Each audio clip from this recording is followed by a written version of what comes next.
Class 11 এর পরীক্ষা খুবই সামনে। 13ই সেপ্টেম্বর, মানে আর 1 মাসও বাকি নেই।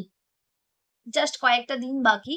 তো এই মুহূর্তে তোমাদের প্র্যাকটিস আশা করছি ভালোই হচ্ছে। জানি যদিও তোমাদের অনেক পরে সিলেবাস শুরু হয়েছে এবং বই পেতেও তোমাদের অনেকটা সময় লেগেছে। তারপর তোমরা শুরু করেছো, একটা বিশাল বড় চাপ রয়েছে। তো তোমরা নিশ্চয়ই পড়াশোনা ঠিকঠাকভাবে করছো। এর মধ্যে যেটা তোমরা সবাই জানো অলরেডি, যে বোর্ডের তরফ থেকে মডেল কোয়েশ্চেন পেপার দেওয়া হয়েছে। তো অনেকে মডেল কোয়েশ্চেন পেপার জোগাড় করতে পেরেছো, অনেকে করতে পারোনি। ইকোনমিক্স এর মডেল কোয়েশ্চেন পেপারটা আমি তোমাদের দেখাচ্ছি, দেখো। কয়েকটা আনসার আমি বলে দিচ্ছি তোমাদের সুবিধার জন্য, আর আমি পরপর ভিডিও এটা পিডিএফটাকে দেখাচ্ছি। তোমাদের কাছে যদি না থাকে তাহলে স্ক্রিনশট তুলে নাও। অবশ্যই তোমরা এটা সলভ করো, কারণ আমি তোমাদেরকে বলবো একদম পরীক্ষার মতো করে সলভ করো। যে যতক্ষণ টাইম, 1 ঘন্টা 15 মিনিট সম্ভবত টাইম, সেই টাইম ধরে তোমরা বসো যে আজকে আমি এটা সলভ করব বলে তুমি প্রত্যেকটা কোয়েশ্চেন আনসার, মানে আনসার লিখতে লাগবে না, কোয়েশ্চেন আর অপশন লিখতে থাকো যে এই 1 ঘন্টা 15 মিনিটের মধ্যে তুমি এটা পারলে কিনা এবং কতগুলো আনসার করতে পারছো। তারপরে অবশ্যই দেখে নাও সেই আনসার গুলো ঠিক হলো কিনা, বইয়ের সঙ্গে মিলিয়ে নাও।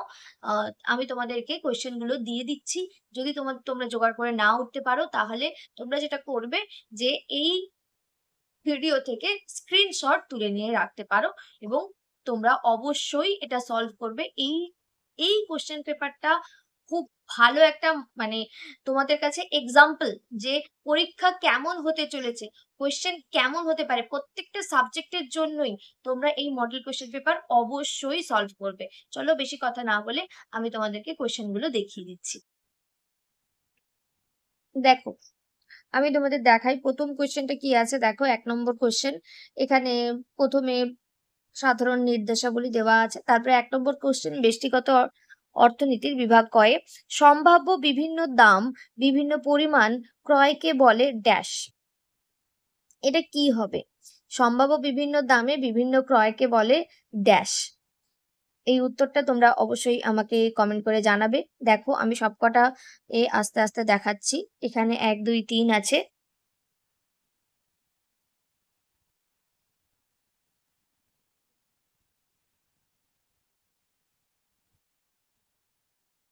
আশা করছি তোমরা এখানটা স্ক্রিনশট নিয়ে নিয়েছো।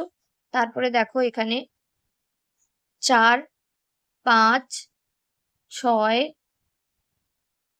7 8 9 10।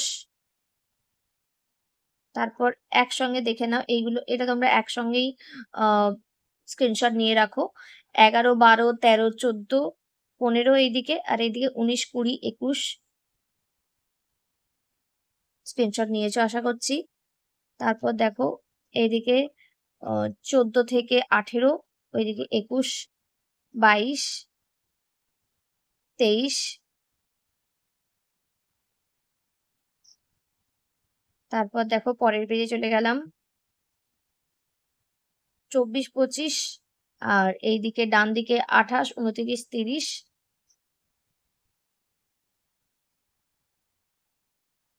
31। তারপর আমি আরেকটা তুলে দিলাম 26 27, আর এইদিকে 31 32 33 34।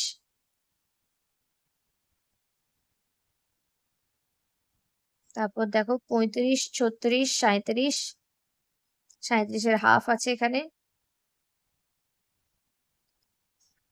দেখো 37-এর কোশ্চেনটা একটু বড়। এই টাইপের কোশ্চেন কিন্তু তোমাদের থাকবে।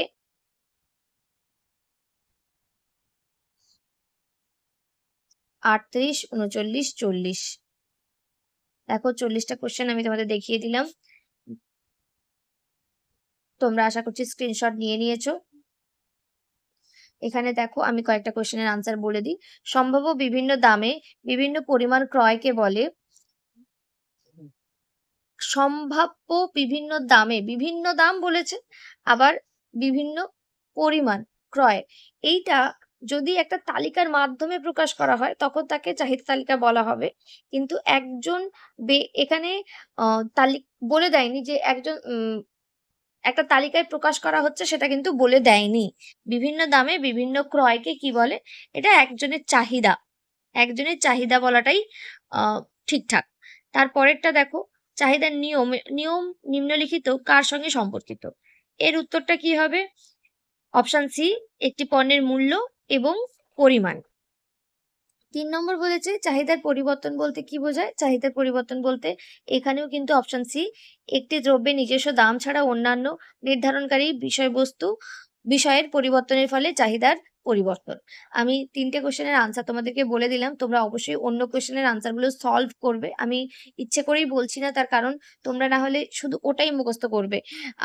তোমরা আগে আনসার খোঁজো, খুঁজে দেখো বা নিজেরা চেষ্টা করো একটা পরীক্ষা দেওয়ার, তারপরে তোমরা দেখো তোমাদের আনসারগুলো কতগুলো ঠিক হচ্ছে। এই ভিডিও তোমাদের কেমন লাগলো অবশ্যই জানি। আমার ভিডিও এতক্ষণ দেখার জন্য তোমাদেরকে অনেক থ্যাংক ইউ।